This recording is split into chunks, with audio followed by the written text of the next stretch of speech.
Hi, I'm Ruchika Tulshyan. I am an author, a journalist, and the founder of Candour, an inclusion strategist firm. And I'm so excited to be here today on International Women's Day with my friend Megan Reitz. Megan, take it away. Tell us who you are.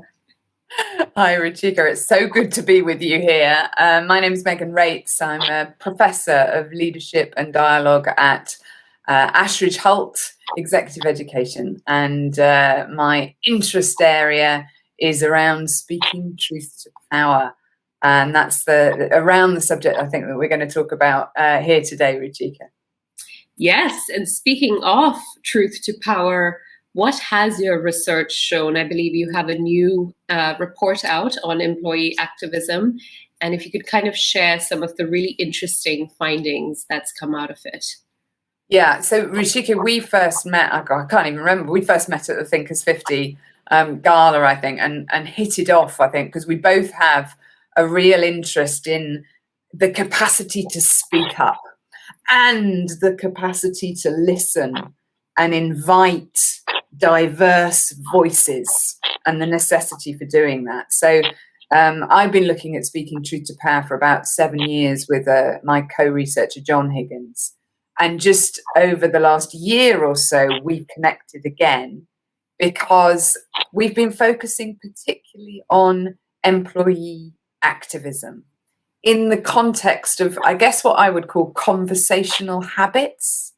So the habits that we have around when we speak up and what we speak up about, and when we're silenced, and the habits that we also have around when we listen and whose voice gets invited in the workplace.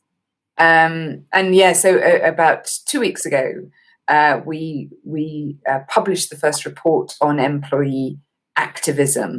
And I'm looking forward to talking with you about that. One conversation that we had in particular was around the label of activism.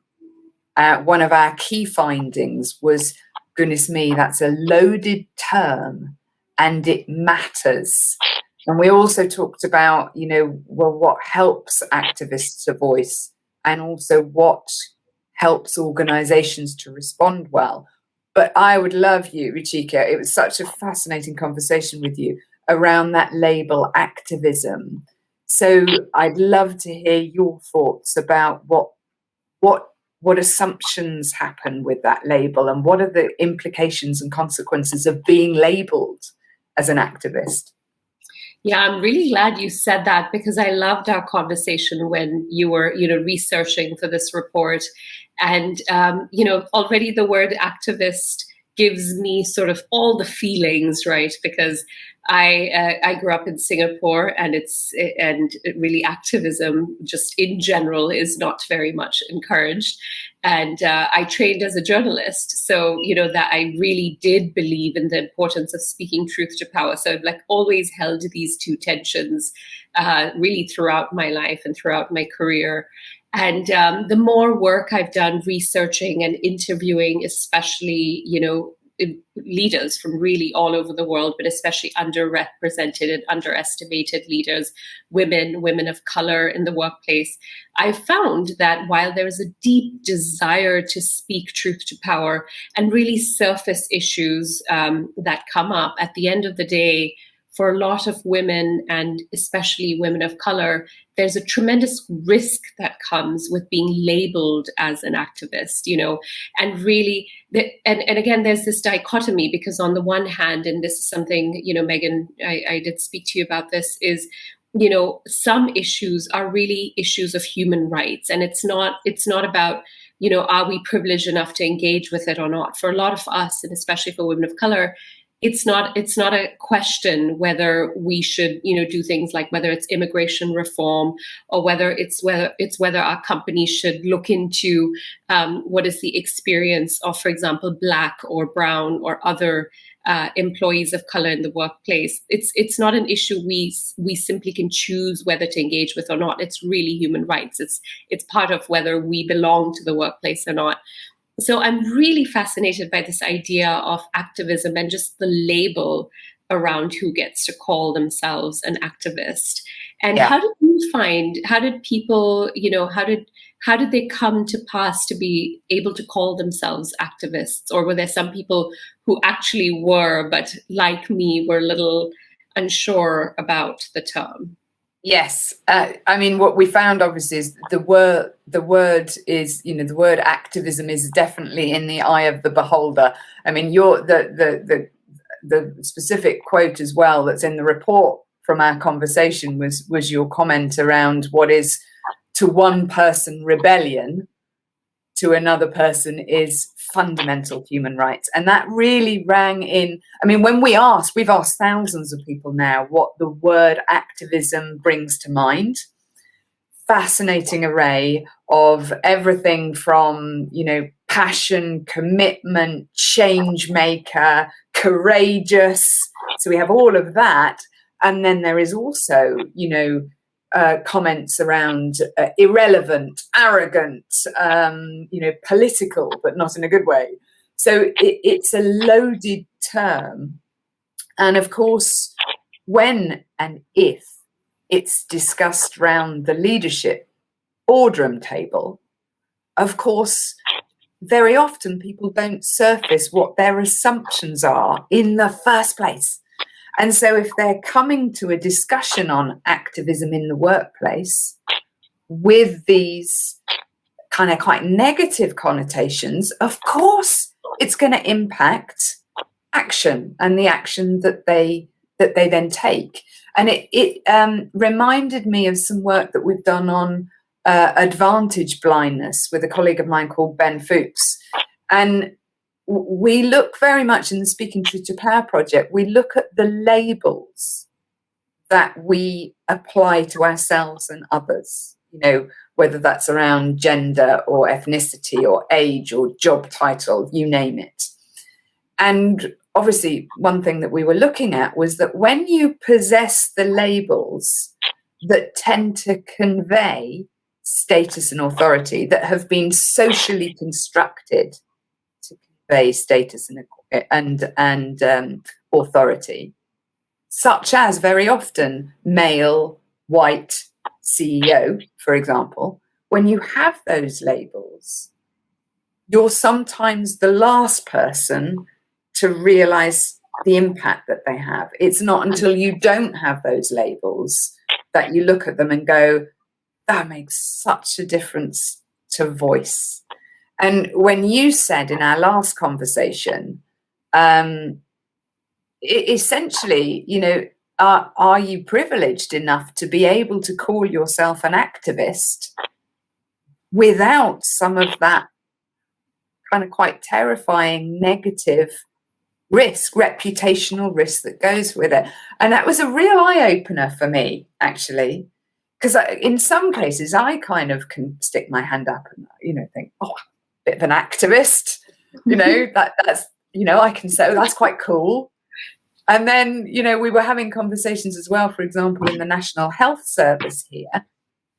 And, very much some people were speaking up and saying, not a chance can I be labelled as an activist, because if I am, I'm out of a job.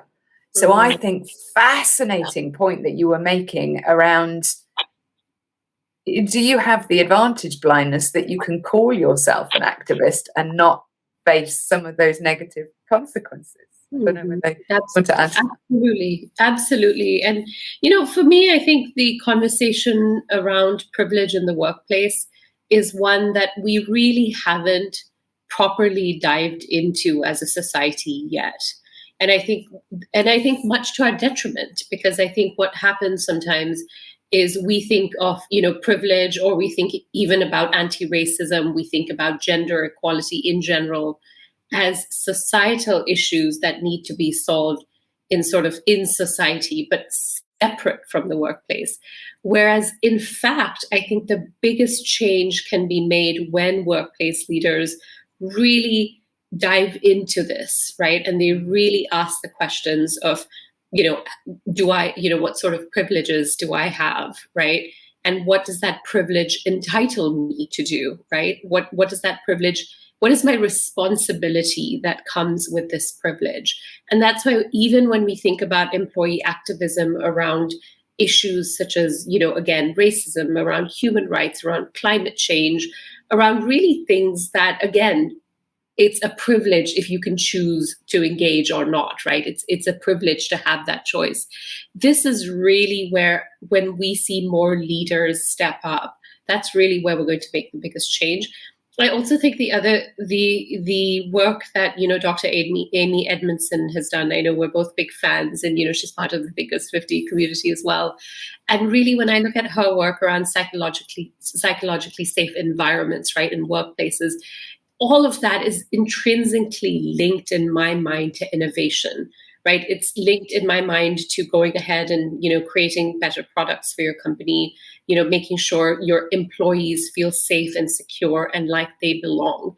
All of this is related. And yet it's been siloed. Even in management thinking, it's been siloed. Whereas for me, the connections are so clear. And Yes. So I'm curious what you think about that. Yes. Well, it is really, it's interesting because over the last couple of years, I've had quite a few leadership teams want me to help them in creating speak up cultures. And very often that's because of compliance issues, or it's an innovation question, or, there's a business case for it. And they want people to, usually they've wanted people to speak up around ideas and also malpractice. And one of the big mistakes, of course, is thinking that, okay, can we get them to speak up about this? And then that invitation results in people speaking up about a far wider range of things. If you're going to create a safer environment, they're not just going to speak up about that and then leave all of this at the door. So very often I'm kind of saying, you need to create absolutely you need to create a speak up workplace, but are you ready for that? Do you really mean that? Are you ready for the consequences of it? And part of our research was examining, what sort of response do organizations have to employee activist voices? And we created, I guess, a spectrum of responses, a kind of taxonomy of responses. Everything from the organizations that, there's a non-existent response. They're totally baffled. They don't even know what I'm talking about when I mention the word activism. Through to suppression of voice. No, these people are going to be either, obviously, they're going to just be asked to leave, or it's made impossible for them to speak.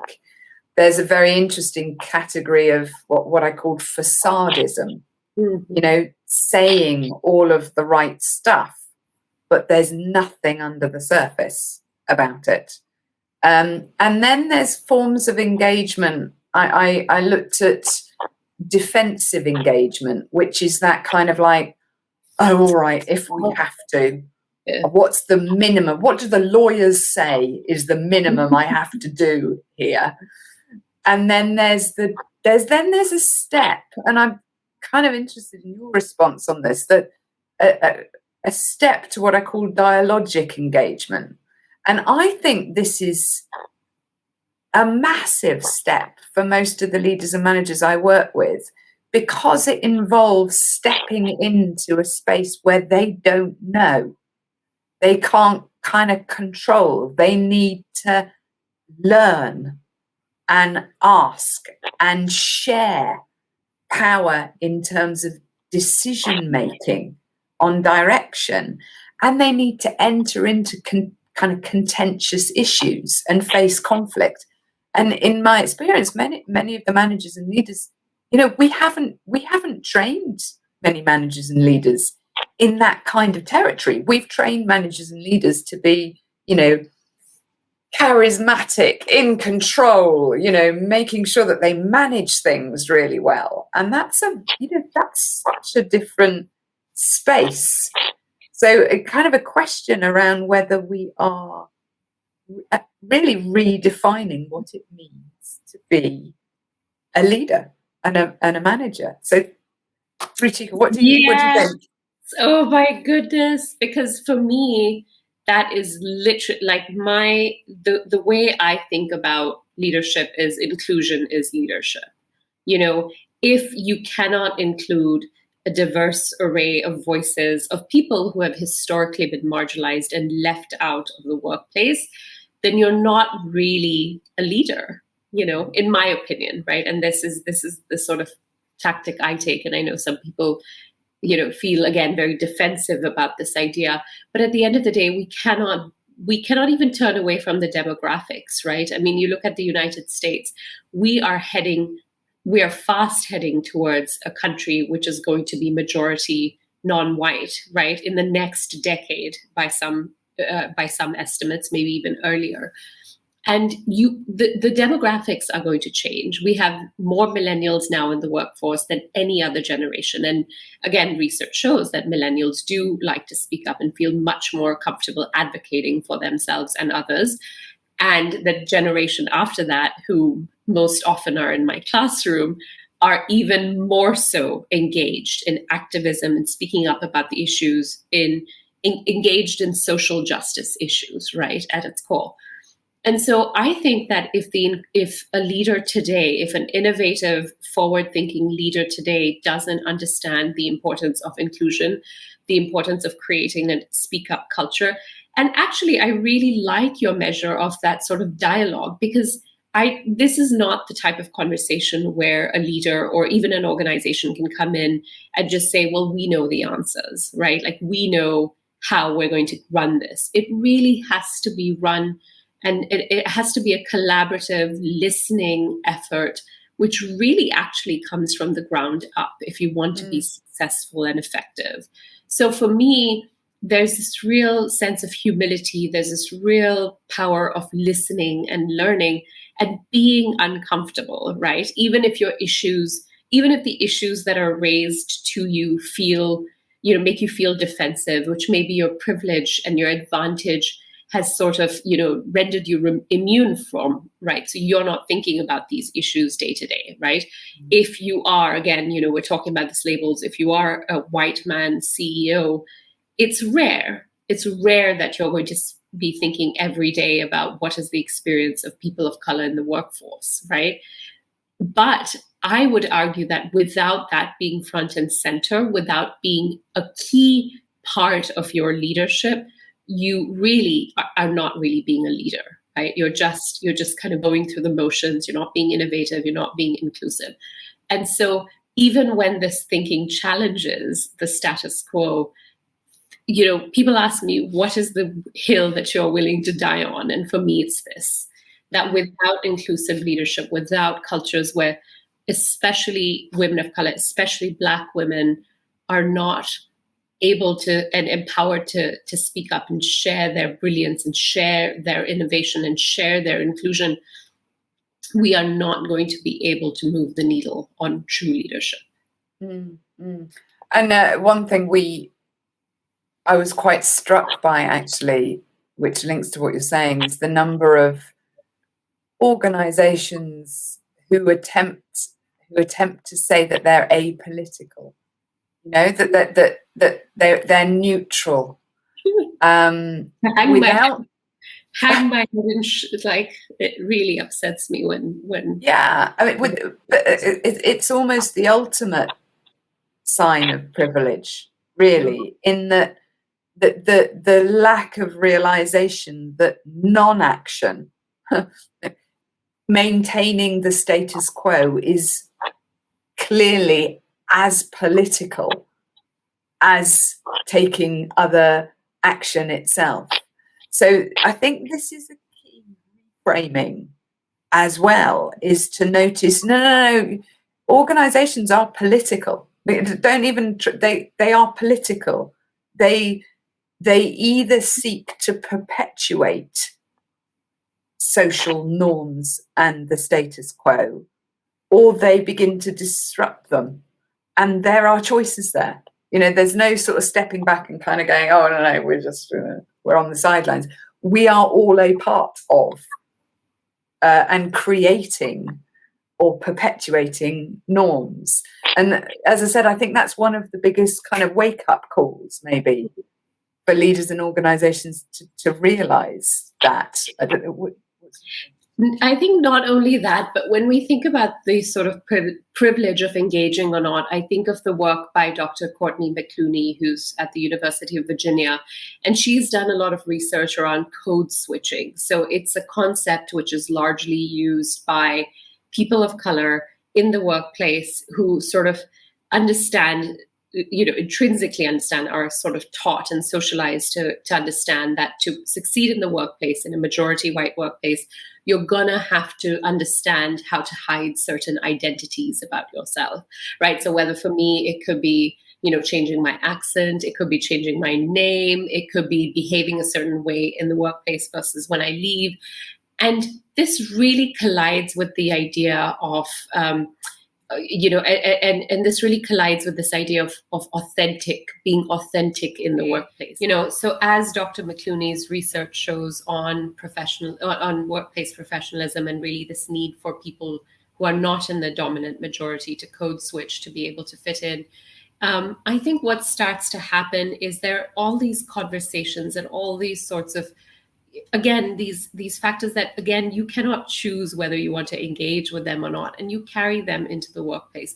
So when you come into a workplace which, may not be inclusive to women, which may not be inclusive to people of color, which may not be, thinking about how to reduce, for example, its carbon footprint, and that your community is being disproportionately impacted by that, I think it creates this real tension, right? And Dr. McClooney's research has shown that code switching is really exhausting. It's really tough. It's really, really traumatic in the long term for people of color who are expected to sort of leave behind their identities, put on almost a mask, operate for however many hours a day. And now, in the pandemic, research shows we're spending more time at work, more time in meetings, et cetera, as well.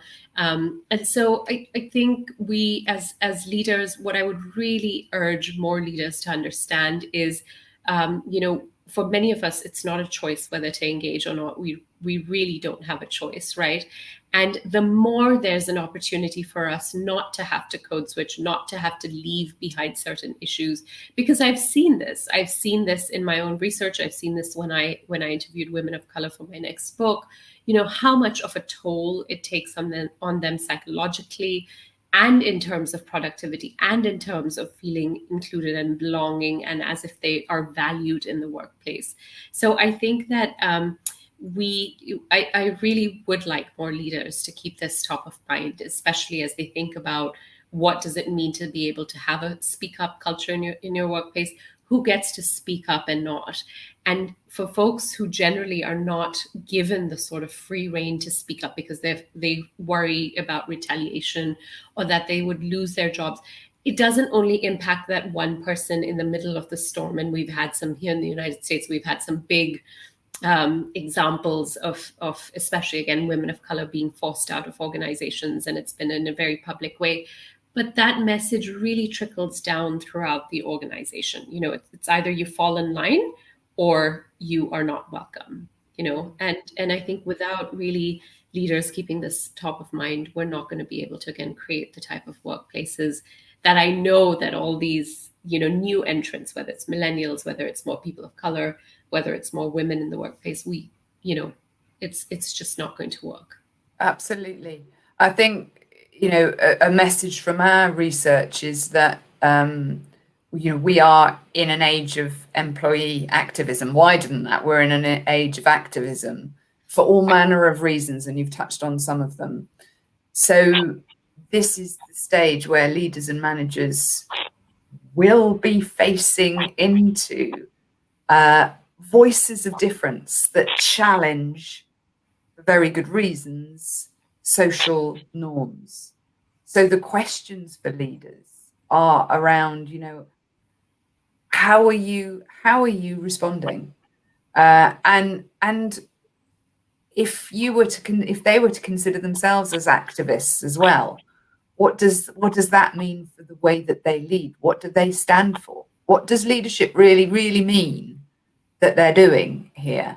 And one thing, you know, again, just picking up on what you just said, one thing we really heard was the toll, the enormous toll that constantly needing to challenge norms has in the workplace. You know, when we talk to activism, we also in the report look at a kind of scale that we borrow a term from a couple of academics, Mayerson and Scully, that is around tempered radicalism. Mm-hmm. You know, you can be very radical with activism, or you might temper that into the norms and the behavior and the political situation within an organization. And anywhere along that spectrum takes its toll. There's a lot of energy that goes into that. But I think the final thing that I would say is around, I interviewed somebody last week who was he's one of the most talented people I know. And he is about to resign. And the leaders of the organization have no idea. And this person is so fed up that probably won't even explain, given up having to explain for years.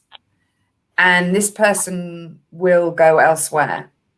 And that organization will miss a phenomenal person. And they'll miss the signals that will be right there saying that this is the first person to leave, but you're about to get a lot more people leaving. So one question I have as well for leaders and managers is, how do you face into those missing conversations? How do you engage with that? Because that is, to me, what leadership is about. Yeah, and especially now in the digital age. I mean, I'm thinking of, you know, Dr. Timnit Gebru, who was fired from Google, right? The AI ethics researcher who was fired. And then, you know, there have been some other very public firings too.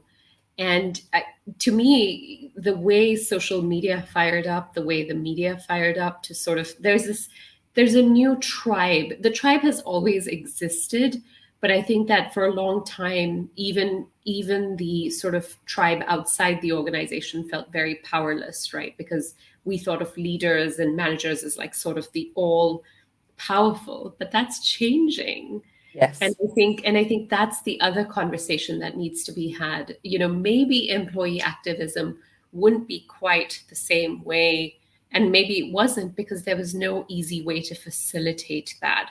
But right now, one tweet, you know, one blog post can go viral and really, hopefully spark change, I think, both within the organization. And that's really where I'd like leaders to start. You know, because even when we were looking at the racial justice movement of 2020, that really did spread all around the world. What rang hollow, where we saw facadicism, you know, where it was really felt like a facade, was when leaders said, "Oh dear, you know, racism is terrible. Let me go and donate, you know, a couple of, you know, $1 million to this, you know, movement, or to a legal defense fund or whatnot, and let me not take stock of what's really going on inside our company for employees of various racial backgrounds, and especially Black employees." And I think that has, you know, and I think social media and the media does hold companies like that accountable now. So I think in the past, where there was a lot of like, you know, I say this as a journalist and as someone who has looked at the media very carefully, where there was almost a sort of complicity, you know, that this is the way we're gonna squash all rebellion, we're gonna kill all rebellion, and we're just going to continue on with our party line, even in organizations. I think social media has really changed that. And so I am very, very, very hopeful that this is going to be, we're already there. And I just see this exploding to the next level. And a lot of what I do with my clients is really talking about how do you create an inclusive culture, and one that is psychologically safe for everyone, so that there is a speak up culture. Wonderful. Ruchika, I think we're probably at the end, despite the fact that, frankly, I could continue to talk to you for hours. Yes, I love that so much. I'm wonderful. so glad we had this conversation. I'm also really glad we're having it on International Women's Day, as much as I wish we weren't. I wish we weren't in a world where we needed to have one day to celebrate the amazing things that women do. I think it is important to step back and think about how much women do, and how much the leadership that we have seen, especially in women, especially throughout this pandemic, needs to be recognized and celebrated. So yeah, absolutely, said beautifully, Ruchika. Thank you so much for our conversation today. Thank you. Take care. Thank you.